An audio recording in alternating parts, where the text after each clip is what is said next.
Bienvenue dans cette nouvelle émission du Rendez-vous des Futurs. Une émission évidemment particulière, comme vous le voyez derrière moi. Nous sommes dans un nouveau plateau et c'est une émission savamment construite, savamment co-conçue par les équipes extrêmement créatives de JD Carré, du Cube et de Triple C. Elle s'inscrit dans le cadre du festival Rendez-vous des Futurs qui a été organisé, si vous ne nous regardez pas en live, ou qui est organisé, parce que c'est bien, nous sommes bien aujourd'hui, au jour où je vous parle, le 6 mai 2021. Aujourd'hui, nous allons nous intéresser de très près à des thèmes comme l'expérience, le jeu, l'immersion, la fiction, l'imaginaire, l'hybridation, la réalité, l'objectivité, la subjectivité, bref. Autant de mots-clés que je pose ici et qu'on va tricoter, détricoter, on en fait vraiment ce qu'on veut finalement. Et alors on en fait ce qu'on veut. Nous, on pourrait, nous qui? Eh bien nous, avec Nils Azosmanov, que je ne vous présente plus évidemment. Nils Azosmanov, bonjour. Bonjour Éloi. Nous aurons tout à l'heure, Nils, la chronique musicale de Charlie Bertoneau et nous allons parler avec nos invités. Qui sont-ils, nos invités? Eh bien, je vous demande d'accueillir Éric Viennot, qui est en visio. Éric Viennot, bonjour. Bonjour à tout le monde. Éric Viennot, vous êtes concepteur, créateur multimédia. Finalement, vous êtes un artiste complet. Vous êtes réalisateur, entre autres, de la série In Memoriam. On y reviendra, évidemment, un petit peu plus tard. Jean-Guy Escolivet, bonjour. Bonjour. Jean-Guy Escolivet, vous êtes... Alors moi j'ai pris la bio Twitter parce que c'est la plus actuelle, c'est la plus assumée et c'est la plus courte, donc c'est parfait. Art Critic and Independent Curator. Ah, non. Non? Ah ben c'est parfait. Alors qu'est-ce que vous êtes dans la vie, Jean-Guy Escolivet? C'est parfait, j'ai pas du tout la bonne... Dans la vie, c'est comme en télé. je suis ici en tant que joueur, gros joueur on va dire, ou vieux joueur, Ouais. je préfère, de Eve Online. Eve Online. Si on Eh ben voilà, eh ben c'est exactement, sachez que c'est exactement pour ça que vous êtes ici sur ce plateau. C'est ma fiche qui est pas bonne. Tout va bien.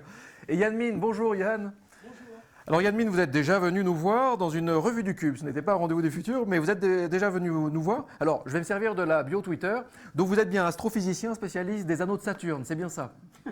Comment ça, je me suis Exactement, planté? exactement. Et justement, Voilà. vous voyez, je suis revenu avec mon équipement de Noos Scaphandrier Et il y a donc depuis de la vie les anneaux là-bas. de Saturne. Voilà.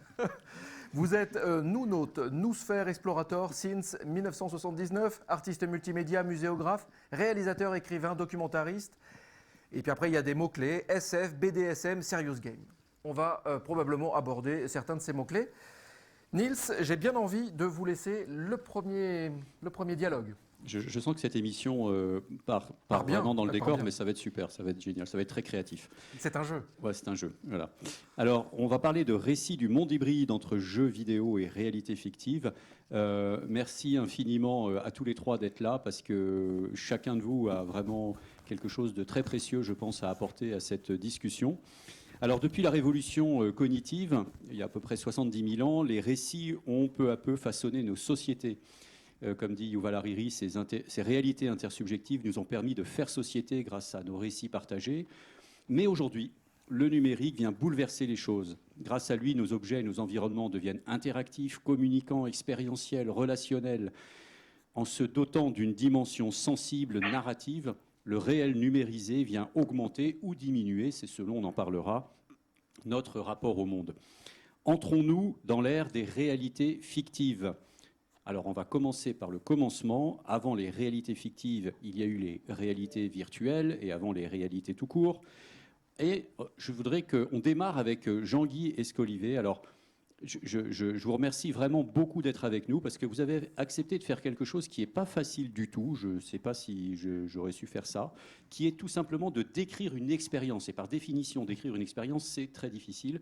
Et là, c'est de décrire l'expérience intime que vous avez depuis longtemps avec un jeu vidéo. Si vous voulez, ça sera une manière aussi pour nous de poser un décor qui est celui de l'expérience d'un joueur. Pourquoi vous jouez? Qu'est-ce qui vous a attiré dans le jeu? Pourquoi vous y revenez régulièrement? Enfin, je ne sais pas, toutes les questions qu'on peut se poser. Imaginez que vous avez un enfant de 7 ans, comme dirait Éloi, devant vous et que vous devez lui expliquer pourquoi vous allez dans ce jeu, qu'est-ce qu'il vous apporte. Essayez de nous faire partager cette expérience qui, je le répète, c'est pas facile parce que parler d'une chose intime, voilà. Mais voilà, merci d'avance. Oui, intime, bon, c'est un jeu, hein, c'est avant tout récréatif.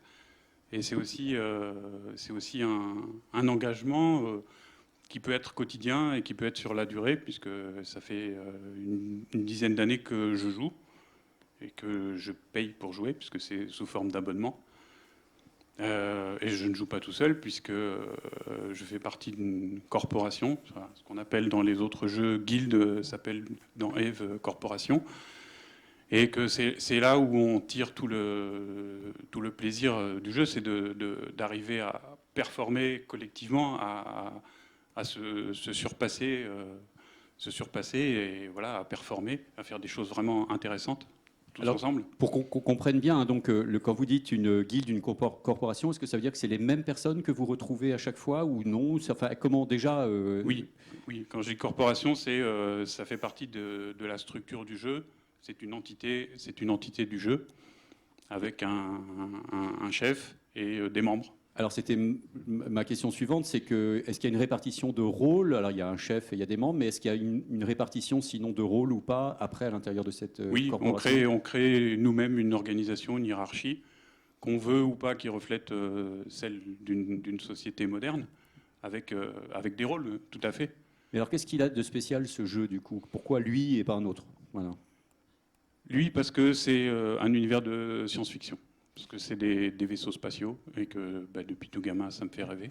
Et vous m'avez dit qu'il est infini, en gros, quoi. Ça fait 10 ans que vous êtes dedans et vous n'avez toujours pas fait le tour. Oui, il n'y a pas de fin. Il n'y a pas de scénario, on ne donne pas de but concret à ce jeu. C'est le joueur qui construit son parcours, sa carrière, qui décide de son orientation pour lui ou collectivement, pour son groupe. C'est ce qu'on appelle un sandbox, un bac à sable. Tout est permis quasiment. Et alors donc il y a quand même des corporations différentes qui se croisent, j'imagine, dans cet univers. Et, oui. Et qu'est-ce qu'elles font entre elles ou... Alors, la corporation, on va dire, c'est quelque chose qui est administratif. C'est une organisation administrative. Au-dessus de la corporation, un regroupement de corporations, on a des alliances. Mais surtout, ce qui est important quand on joue, quand on est dans l'action, c'est que les vaisseaux forment des flottes. Et c'est avec ces flottes qu'on se déplace et qu'on rencontre d'autres flottes avec qui on va batailler. Alors, vous me disiez que la particularité de ce jeu, c'est que c'est un jeu qui est donc massivement multijoueur, vous l'avez dit, mais que oui. Il est connecté dans le monde entier. C'est-à-dire que ce n'est pas des centres serveurs répartis. Oui. C'est vraiment... Un serveur unique. Oui. C'est un serveur unique. Serveur monde. On dit serveur monde. C'est le seul ou un des seuls à faire ça À ma connaissance, oui. Ça a été longtemps un des seuls. Peut-être aujourd'hui, il y a d'autres jeux qui font ça. Est-ce que ça veut dire du coup que c'est un jeu où il n'y a pas de fuseau horaire? C'est-à-dire qu'on peut y aller, il y a tout le temps du monde, puisqu'il y aura forcément des gens... H24. C'est ça, tout à fait. Oui. Il y a juste, quotidiennement, il y a un quart d'heure de coupure. Ils font un reset sur le serveur, un redémarrage. Et alors, le temps que vous y passez, la fréquence en 2 mots, en gros, dans les périodes un peu intenses? Au plus fort, c'était 3-4 heures quotidiennes, le soir. Tous les jours? Oui, moi, c'est comme regarder la télé quand on s'étend chez soi. Quoi. Bon alors, 3-4 heures dans le... Mais c'est une pratique 100%, c'est-à-dire que quand vous jouez, vous ne pouvez pas regarder d'autres écrans ou vous êtes vraiment dedans? Oui, ça dépend de l'activité qu'on a en jeu, de ce qu'on pratique, de ce qu'on a comme pratique de jeu. Ouais. On peut tout à fait faire plusieurs choses à côté, mais j'ai choisi un chemin exigeant. Alors, toujours pour planter un peu le décor, hein, je pense qu'après, il va y avoir, ça va soulever beaucoup, évidemment, de réactions, de questions. Qu'est-ce qui vous attire le plus dans ce jeu? Est-ce que c'est l'expérience esthétique? Est-ce que c'est la communauté, la dimension sociale? Est-ce que vous avez peut-être même noué des amitiés avec des gens que vous voyez régulièrement? Ou est-ce que vous êtes addictif? Est-ce qu'il faut que vous alliez voir Michael Stora Non. Non, je pense pas. Non, je peux pas qualifier ça d'addiction. C'est un plaisir. Ça reste un plaisir. Au départ, l'attirance était effectivement esthétique. Vraiment, j'ai apprécié les graphiques que j'ai vus, les graphismes que j'ai vus, et elle est devenue communautaire. C'est-à-dire, vraiment, j'ai un groupe que je peux qualifier d'amis. Oui, bon, il y a eu, c'est pas les mêmes au cours des 10 années, mais oui, on a tissé parfois des liens assez forts. On a eu plusieurs fois l'occasion de se rencontrer dans des événements communautaires. Enfin, c'est extrêmement sympathique. Alors, merci beaucoup, je me tourne vers... Juste, excuse-moi Nils, cette expérience de votre pratique exigeante de ce jeu, est-ce que vous l'enrichissez avec toutes vos pratiques par ailleurs, vos pratiques culturelles, vos regards? Vous avez dit que c'était plus le graphisme au début qui vous avait spécialement attiré. Est-ce que vous vous nourrissez également d'autres points de vue, je sais pas, en littérature, en SF? Oui, à une époque, j'ai beaucoup regardé des blogs, des récits d'autres joueurs qui partageaient leur expérience. Ça a beaucoup nourri l'inspiration et la progression. D'accord. Alors, donc, merci. Je me tourne vers notre cyborg invité du jour, Yadmin, qui va nous expliquer pourquoi ses oreilles se trémoussent depuis 5 minutes. Et donc, alors Yadmin, on ne le présente plus, hein, c'est une encyclopédie de la cyberculture. Je pense que le monde du jeu vidéo n'a pas de secret pour vous. Vous en servez même, si j'ai bien compris, du jeu vidéo massivement multijoueur que vous hackez à vos heures perdues pour en faire des outils de formation notamment. Vous nous parlerez de tout ça. Que vous évoque le témoignage déjà de Jean-Guy? Pardon, le micro. Oh bah le témoignage de Jean-Guy me parle d'autant plus que moi, j'ai été immergé à 200% aussi dans un autre MMORPG célèbre, hein, qui est Second Life, et où j'ai pu aller au bout de cet outil, hein, parce que fondamentalement, mon avis sur la question, c'est que ce sont surtout des outils, hein, c'est-à-dire qu'il faut regarder ces technologies-là, qu'est-ce qu'elles amplifient. Il faut se poser la question de qu'est-ce qu'un outil, à quoi sert un outil? Ça sert à nous amplifier. Et les MMORPG sont des amplificateurs existentiels, pour moi, essentiellement, mais aussi, alors à la différence de Second Life, EVE Online est aussi un jeu, c'est-à-dire qu'il y a un enjeu, il y a tout un contexte imaginaire. C'est un bac à sable aussi, pour reprendre la formule, non? Ou pas? C'est un bac à sable aussi, pour reprendre la formule, c'est-à-dire... Pas vraiment. Moi, je dirais que ce n'est pas un bac à sable EVE Online, précisément parce qu'il est structuré. C'est-à-dire que les bacs à sable, moi, j'en ai connu pas mal dans Second Life. C'est des espaces où chaque créateur, chaque auteur peut créer ce qu'il veut, hein, et ça peut ne pas du tout correspondre à la cosmogonie scénaristique mise en place. Mais ce n'est pas très grave, parce que de toute façon, l'un des enjeux, je pense, alors je ne connais pas bien malheureusement EVE Online, mais je pense qu'il y a des espaces de création personnelle où tu peux développer tes propres dispositifs, ton propre design ou tes propres environnements. Non. Non. C'est structuré, mais on peut bâtir énormément de choses. C'est ça. À partir de. Il y a un côté un peu infini, mais la complexité est en fait donnée, je te pose la question d'ailleurs, par les utilisateurs en fait. C'est-à-dire et aussi par groupe et les interactions sociales de l'ensemble des groupes qui génèrent la plus grande complexité. D'ailleurs, comme c'était évoqué tout à l'heure dans l'autre débat. Le jeu lui-même, sans interaction, le jeu lui-même est de base assez complexe et difficile à appréhender pour beaucoup. C'est ça. Et c'est un jeu immersif, hein, c'est-à-dire que tu es bien en immersion dans une cosmogonie cohérente, dont tu dois déterminer, comprendre les codes. Et il y a aussi un enjeu collectif, une compétition collective. Oui.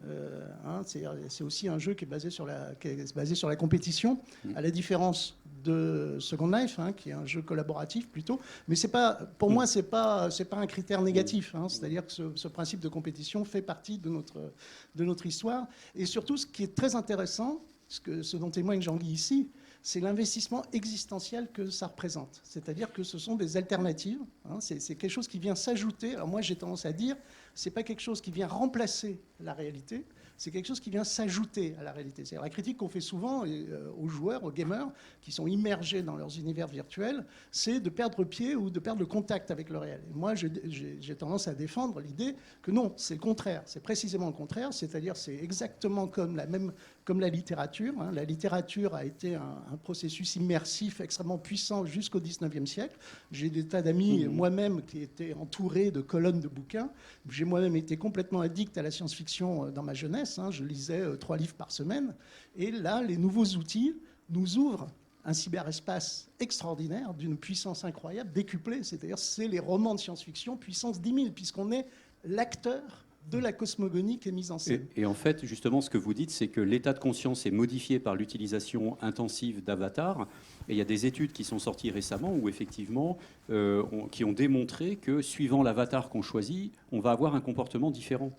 Alors oui, alors peut-être Jean-Guy infirmera ou confirmera, mais lorsqu'on rentre dans ces univers-là, nous créons, alors moi je dis, on crée des individualités, des individus. C'est-à-dire que déjà au quotidien, dans la vie normale, on va dire, nous avons plusieurs individus. C'est-à-dire les gens peuvent être extrêmement différents en termes de personnalité lorsqu'ils sont au travail ou lorsqu'ils sont dans l'intimité. Dans la vie IRL, in real life, comme on dit, ou AFK, en dehors du clavier, on a la transition entre nos personnalités qui se fait par le transport en général, jusqu'à maintenant.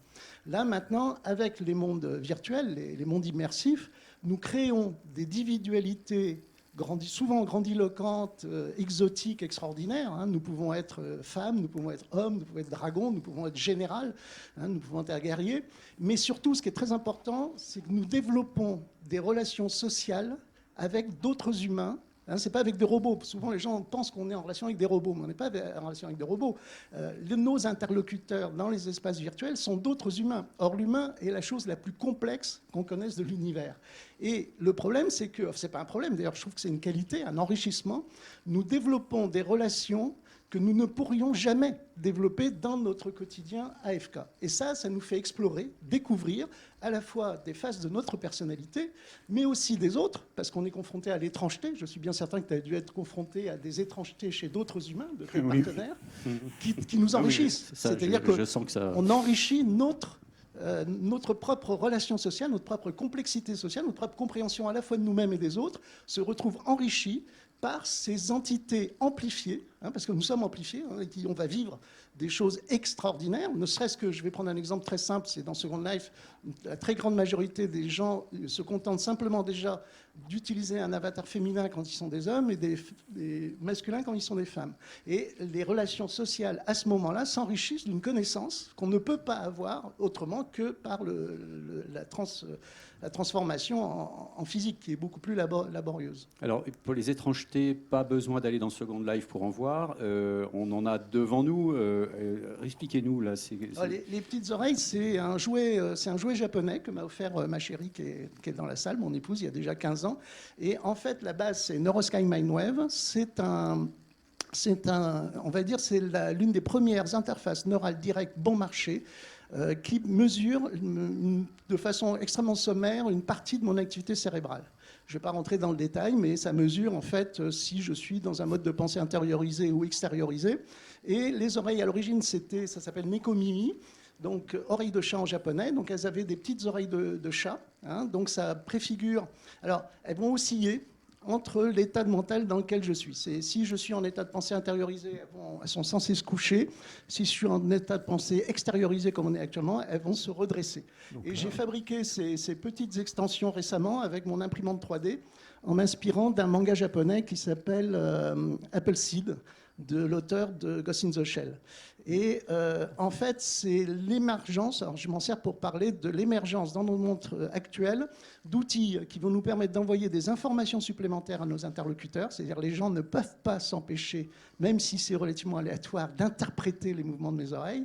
Et c'est aussi l'émergence d'une flexibilité du corps, c'est-à-dire qu'actuellement, alors qu'on reproche à la dématérialisation numérique de nous faire perdre la relation au corps, c'est précisément le contraire que nous sommes en train de vivre, c'est un retour du corps dans l'univers, dans le virtuel et dans le cyberespace, un retour massif du corps, c'est-à-dire qu'en fait, c'est l'émergence de la flexibilité des body modifications. Et donc je dis, alors par provocation, je dis souvent, nous avons effrayé nos parents lorsque nous sommes arrivés avec des piercings et des tatouages, et vos enfants vont être effrayés lorsque vos petits-enfants vont arriver à la maison avec des vraies oreilles greffées sur la tête et des vrais pots de furie et de Neko. Nils, je ne sais pas comment on doit le prendre, il y a une des deux oreilles souvent qui ne bouge pas trop. Et donc j'ai cru comprendre que ça veut dire qu'il n'y avait pas forcément d'activité. Alors là, elle bouge parce qu'il est aux aguets, mais c'est curieux. Alors leur mouvement est relativement aléatoire. En réalité. Ouais. Alors, le retour au réel, alors là, je sens que Éric Viennot, on entre complètement dans son élément, mais avant ça, Éric, donc vous êtes un pionnier, expert également du jeu vidéo, du numérique, des réalités augmentées, des réalités virtuelles. Peut-être, rapidement nous dire un petit peu votre parcours et comment vous êtes passé du jeu vidéo aux réalités fictives, qui va être un peu le sujet qu'on va aborder ensuite. Ah, c'est une longue histoire. En fait, donc moi, comme vous l'avez dit, j'ai expérimenté ce qu'on appelle les premiers ARG, Alternate Reality Games. Ce sont des jeux qui, justement, s'ingénient à mélanger la fiction et la réalité. En général, quand vous entrez dans un jeu, vous entrez dans un espace virtuel à travers un avatar, vous l'avez dit. Dans les ARG, la grande différence, c'est que c'est le jeu qui vient dans votre réalité. C'est-à-dire que vous allez incarner vous-même, vous allez être souvent plongé dans une histoire, une enquête, et vous allez utiliser les outils que vous avez sous la main, donc évidemment les écrans, l'ordinateur, mais aussi vos smartphones, et vous allez progressivement rentrer dans une histoire où vous êtes totalement en immersion, où vous êtes quelque part un peu le héros, et qui va, et ça c'est les évolutions qu'on a vues depuis une dizaine d'années, permettre aussi, au contraire, de vous amener dans la réalité. C'est-à-dire que vous allez, grâce à la géolocalisation, aux outils qu'on a aujourd'hui pour vous repérer, pour vous envoyer des messages, pour vous envoyer des vidéos, etc., vous permettre d'aller à l'extérieur, dans l'espace urbain, dans les villes, partout dans le monde. Éric Viennot, est-ce que la genèse un peu de ce que vous racontez là, c'est un peu le géocaching qui est arrivé dans les années 2000, qui existe encore. Je suis tombé l'autre jour, je me baladais dans une forêt que je connaissais pas, et bing, je tombe en plein sur une cache de géocaching qui était très bien cachée d'ailleurs. Et donc, c'est ces jeux de piste dans le monde réel et où les gens laissent des petits trésors dans des caches. Tout à fait. C'est vrai que les chasses au trésor existent depuis très très longtemps. Avant, quand on était game designer et qu'on créait des chasses au trésor, on donnait souvent aux gens un petit livret imprimé. Dans le geocaching, on va plus loin parce qu'il y a effectivement un système de balises disséminées partout dans le monde avec une carte qui permet de les repérer. Et après, dans ce qu'on appelle les jeux transmédia, le plus connu est Pokémon Go, on va aller jusqu'à utiliser donc ces outils dans la rue, dans l'espace urbain, pour vous permettre de capturer des personnages, d'obtenir des indices si vous êtes dans un jeu de piste ou dans une enquête. Et donc, effectivement, le géocaching est dans l'histoire de ces médias un moment important, mais qui a été évidemment dépassé par toutes les technologies qu'on a vu arriver depuis une quinzaine d'années. Et Pokémon Go, vous le citiez, mais Pokémon Go, ça a été un phénomène absolument incroyable quand c'est sorti. C'est toujours un phénomène, parce qu'il y a encore beaucoup de gens qui continuent à jouer. C'est plus d'un milliard, c'est plus de 100 milliards de joueurs. Je trouve, enfin, les chiffres sont hallucinants. Et en fait, c'est un jeu qui, effectivement, a popularisé ce genre qui était, jusqu'avant lui, un genre très niche.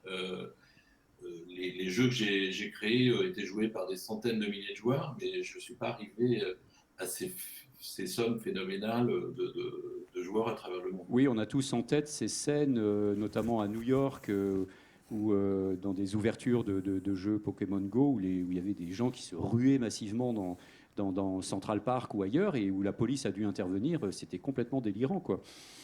Et donc là, on arrive un peu au sujet des réalités fictives, c'est-à-dire qu'après être passé par... alors, je vais faire une espèce de filiation, je ne sais pas si ça vous plaira, mais on pourrait dire que la photographie a été la première forme de captation du réel. Ensuite, le cinéma, ça a été le réel capté, mis en mouvement et fictionnalisé. Ensuite, la réalité virtuelle, ça a été une copie entre guillemets, du réel, une modélisation du réel. Ensuite, la réalité augmentée, ça a été la fusion du réel et du virtuel, vous venez de l'expliquer, c'est-à-dire que c'est le réel lui-même qui commence à devenir relationnel, interactif, communicant, expérientiel, par le fait que le numérique... et donc, il devient le théâtre, d'une certaine manière, de nos nouveaux imaginaires. C'est-à-dire que le réel tout entier devient finalement une fiction, des fictions d'ailleurs, dans lesquelles on va être le héros ou pas de ces fictions. Un mot là-dessus, chacun de vous? Oui, excuse-moi, je réagis immédiatement à ce que tu viens de dire, mais moi, je défends l'idée que le réel a toujours été augmenté. Ce que fait Éric Viennot en amenant la fiction dans le réel, ça existe depuis l'aube de l'humanité. L'humanité a passé ce temps. Alors, l'humain est une créature augmentée dès l'origine. L'humain sans outils n'existe pas.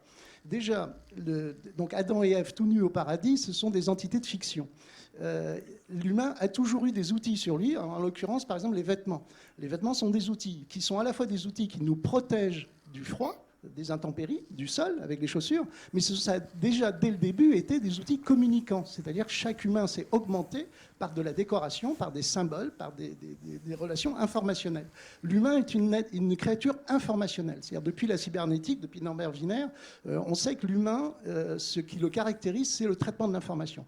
Et donc, nous nous entourons d'informations. Nous passons notre temps à créer de l'information. Et là, par exemple, ma chérie a acheté un appartement dans le Palacio d'Abraxas de Ricardo Bofill, où a été tourné Brasil et Hunger Games.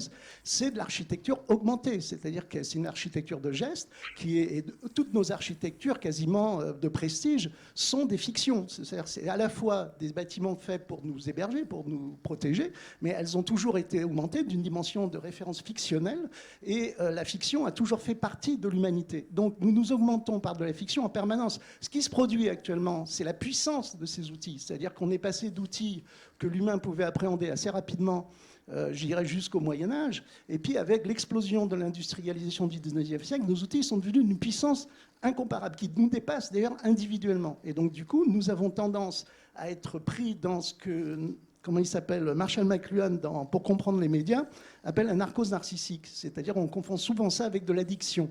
Et c'est pas de l'addiction, c'est-à-dire qu'en fait, chaque humain, quand il utilise un outil, devient un cyborg, il est augmenté.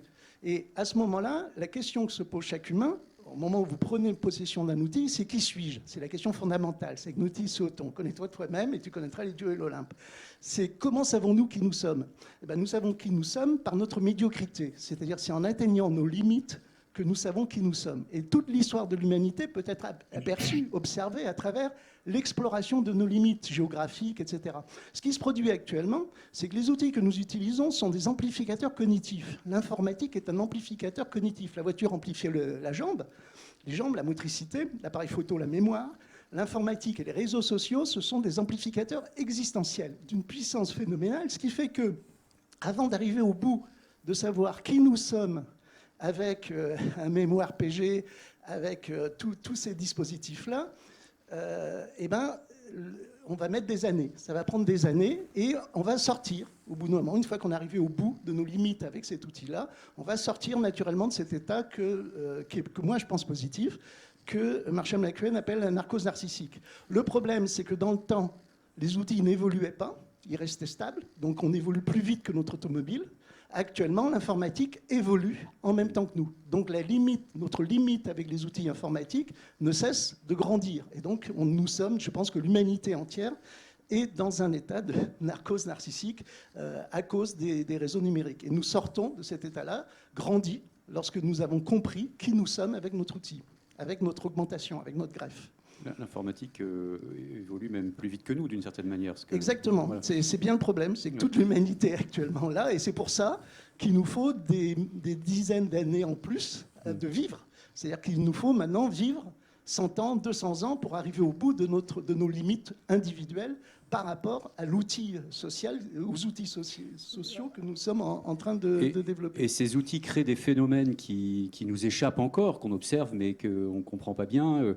Et Éric Viennot, vous avez notamment écrit une tribune, il n'y a pas longtemps, vous allez nous en parler, où vous parliez de ce phénomène où aujourd'hui on voit que des gens qui ont passé, peut-être comme Jean-Guy, beaucoup de temps dans les jeux massivement multijoueurs, avec des avatars qui ont peut-être influencé aussi leur comportement, dans le monde réel, finalement, reproduisent c'est ce qui se passe dans le monde, ce qui s'est passé dans le monde virtuel.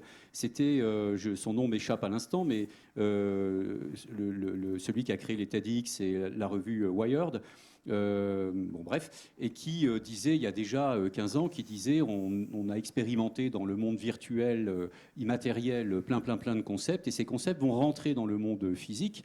C'est ce qui est en train d'arriver. Par exemple avec les objets connectés, mais aussi avec les comportements. Et là, Éric, je vous laisse la parole pour nous expliquer un peu ce phénomène et qu'on a vu notamment aux États-Unis, j'en dis pas plus, s'opérer. récemment. Oui, moi, quand j'ai créé les tout premiers ARG, je me suis rendu compte de la puissance de ces outils et de la façon dont ces outils pouvaient modifier la perception de la réalité des joueurs. Et donc, je les ai utilisés. Je trouvais ça très immersif et très amusant pour un créateur comme moi qui veut raconter des histoires, d'engager les joueurs de cette façon-là. En revanche, j'étais inquiet de la possibilité que des groupes politiques, des sectes, puissent utiliser ces outils pour justement susciter un engouement sur certaines idées. On a vu récemment, on en a beaucoup parlé l'an dernier, autour du phénomène QAnon. Moi, quand je l'ai vu apparaître, j'ai vraiment reconnu tous les indices de ce qu'on appelle un ARG, c'est-à-dire les mêmes mécaniques de jeu, la même façon autour d'une communauté d'embarquer, d'engager des gens avec des fonctions, des rôles pour chacun, des partages d'informations, des décryptages d'informations. On reconnaît en fait toutes les mécaniques de jeu que j'ai pu créer et que d'autres ont créé aussi de cette façon.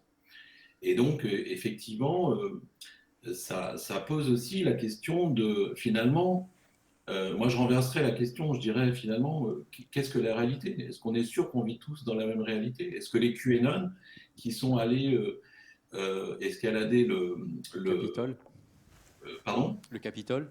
Le Capitole, vivent dans la même réalité que nous? Est-ce que voilà, je pense qu'on a tous une perception de la réalité qui est pas forcément la même. Alors, ça pose effectivement la question de la vérité, notamment dans l'information. À partir du moment où chacun a sa vérité, il n'y a plus de vérité. Donc, comment on fait quand on veut reconnaître un hoax d'une information vérifiée? Enfin, voilà, ça pose ces questions-là.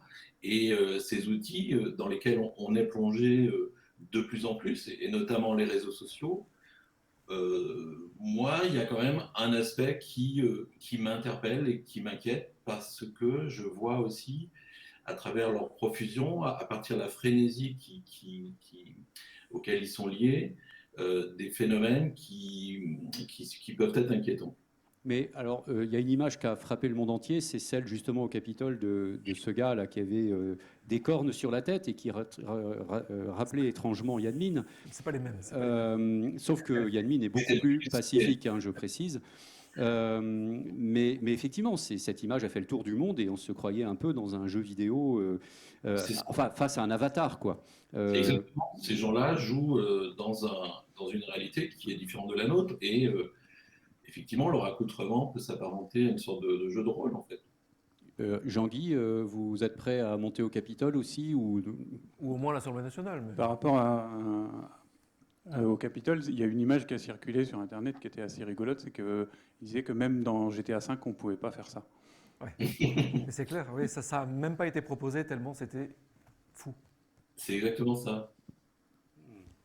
Yann, oui. Oui, je voudrais réagir. Je repense à quelque chose que m'a dit ma chérie Linda Roland récemment, justement.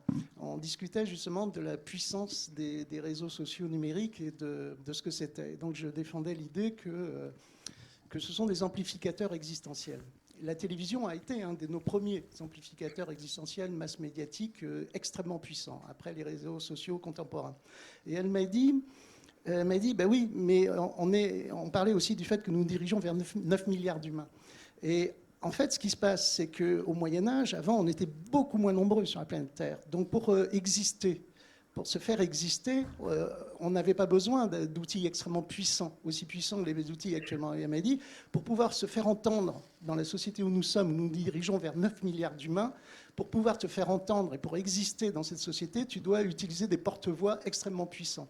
Et les réseaux sociaux sont ces porte-voix. Et lorsque, là, on évoque le Capitole, leur stratégie a été justement qui est une stratégie de communication, c'est-à-dire de faire en sorte que les médias se focalisent sur eux pour exister dans le cyberespace. Alors en l'occurrence là, c'est le plus ancien de notre génération, on va dire, c'est le cyberespace télévisuel, qui est d'une puissance incomparable, hein, toujours, hein, on le voit, puisqu'il est plus puissant dans ce qu'il a provoqué au niveau planétaire que ce qu'ont provoqué, je pense, les réseaux sociaux avec ces images du Capitole qui ont marqué tout le monde et dont tout le monde parle. Et j'aurais tendance à dire... ce qui fait peur, Et ce qu'a évoqué, ce que tu viens juste d'évoquer, c'est justement qu'on se dirige vers un monde beaucoup plus complexe. C'est-à-dire que le fait que des millions, voire des milliards d'humains commencent à avoir accès à des outils d'amplification sociale et existentielle génère un cyberespace et une cybersphère d'une prodigieuse complexité. Parce que, comme je le disais tout à l'heure, il n'y a pas plus complexe que l'humain. Et ces milliards de voix d'humains complexes, chacun dans sa sphère informationnelle, dans son univers, parce que chacun d'entre nous vivons dans une sphère informationnelle qui est limitée. On ne peut pas prétendre, aucun humain sur cette planète peut prétendre avoir dans la tête et connaître l'espace global de ce que Teilhard de Chardin appelle la noosphère, qui est la sphère informationnelle qui englobe l'humanité entière.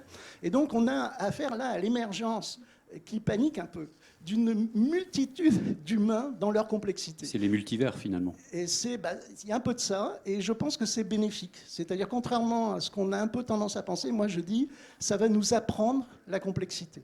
C'est-à-dire que les pays totalitaires, les régimes totalitaires, ce sont précisément des régimes qui refusent la complexité. Parce qu'on ne peut pas, on ne sait pas gérer la complexité. Donc on supprime les têtes qui dépassent. Là, c'est le bordel, c'est le chaos. Et de ce chaos naît une complexité que nous allons devoir apprendre à gérer. Donc en gros... Ah, Eric Viennot n'est pas d'accord. Allez-y, Eric Viennot, allez-y. Oui, je ne suis pas tout à fait d'accord pour dire que c'est le bordel. Non, il y a quand même des algorithmes.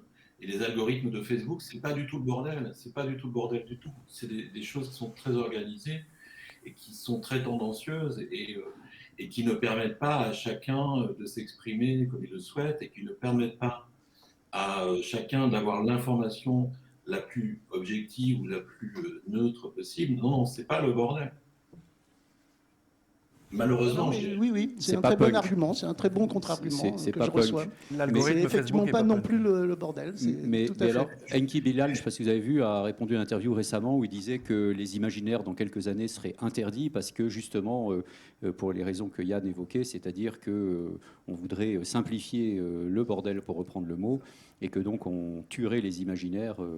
Oui, ça a été illustré, enfin c'est vraiment d'actualité, ça a été illustré par le procès là, qui est fait. Un juge a mis en procès un auteur qui, à cause de ce qu'il a écrit dans son roman. C'est-à-dire un auteur peut maintenant, un écrivain, peut être suspect à cause de ce qu'il met en scène dans ses écrits de fiction.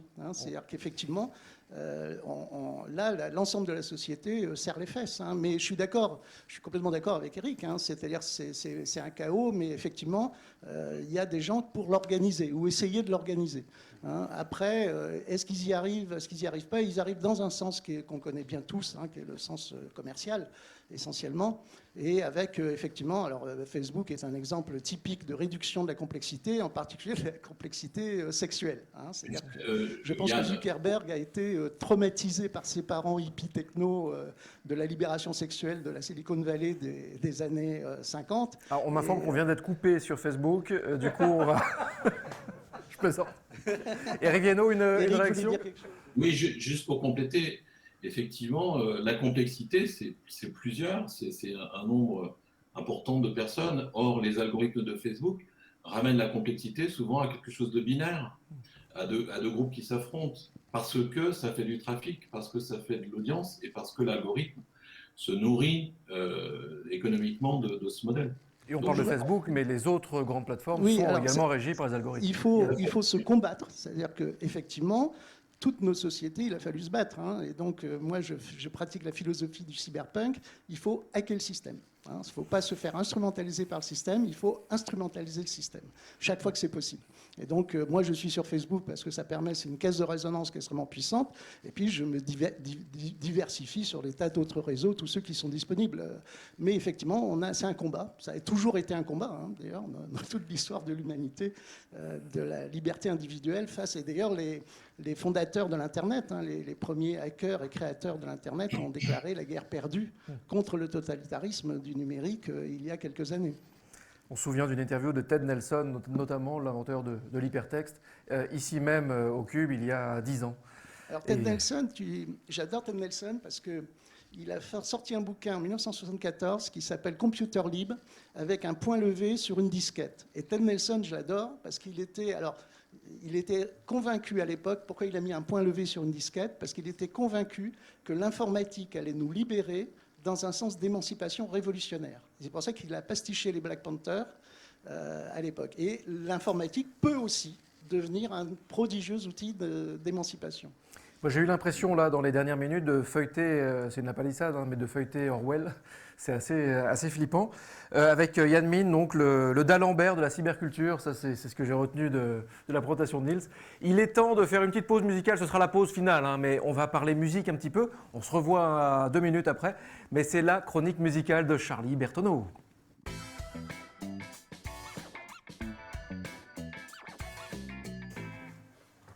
Comment illustrer le terme hybride dans une chronique musicale? Pas évident.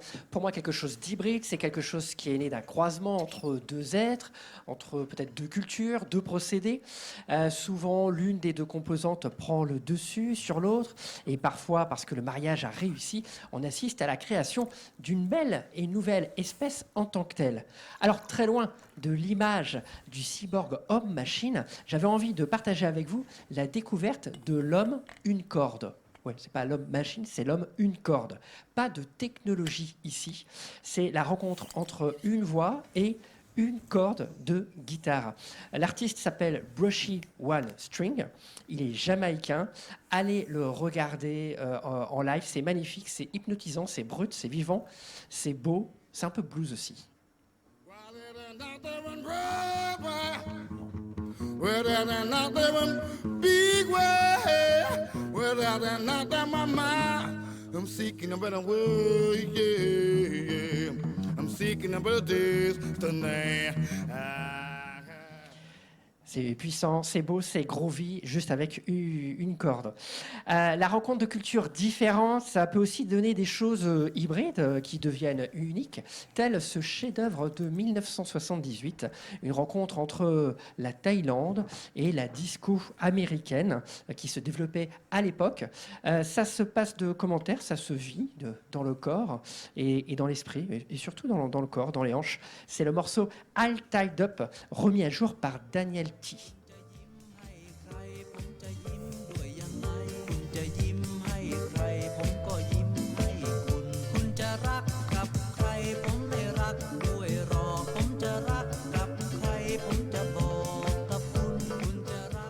Et dans un processus d'hybridation, un registre donc peut influencer un autre et vice-versa, au point qu'on ne sache plus lequel était présent avant l'autre. L'un inspire l'autre, inversement, voilà, on s'y perd. Et donc il y a un exemple aussi, je me suis posé la question de la techno. Dans quelle mesure cette musique n'a pas été influencée par les fanfares, ces compositions, ces formations de cuivre qui misent sur la puissance et le rythme très marqué?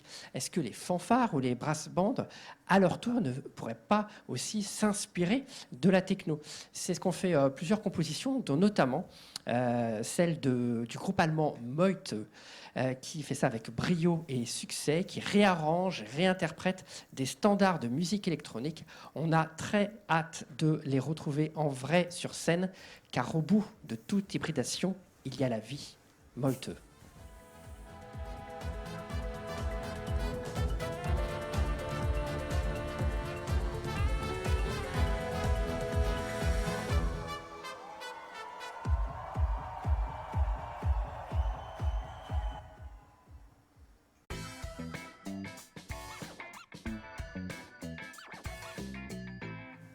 Merci Charlie Bertoneau, la chronique musicale, on s'en lasse pas et c'est vrai qu'on aurait eu envie d'écouter Meute encore plein d'heures, plein de minutes et c'est tant mieux. Et effectivement, il nous tarde de les revoir en live, en vrai, en chair. Merci beaucoup, merci Niels Ziosmanov d'avoir mené ce dialogue qui nous a menés aux confins de l'hybridation, merci. On est allé très loin, encore une fois, on a ouvert pas mal de fenêtres, on en a refermé très peu, on a eu envie de continuer de s'engouffrer dans toutes celles qu'on avait ouvertes. Merci beaucoup Yann Min. Jean Guesque-Olivet, merci. Merci. Et Eric Viennot, merci à vous. Et à bientôt. Il est temps pour moi de refermer cette émission. Il est temps également de remercier les joyeux équipages des coproducteurs de cette émission, les joyeux équipages du Cube, de JD Carré et de Triple C. Merci beaucoup. Vous pourrez retrouver cette émission, bien sûr, sur les plateformes vidéo et plateformes audio. Et puis, si vraiment l'envie vous en prend, mais c'est toujours mieux, bien sûr, aimez, commentez et ensemble, partageons le changement.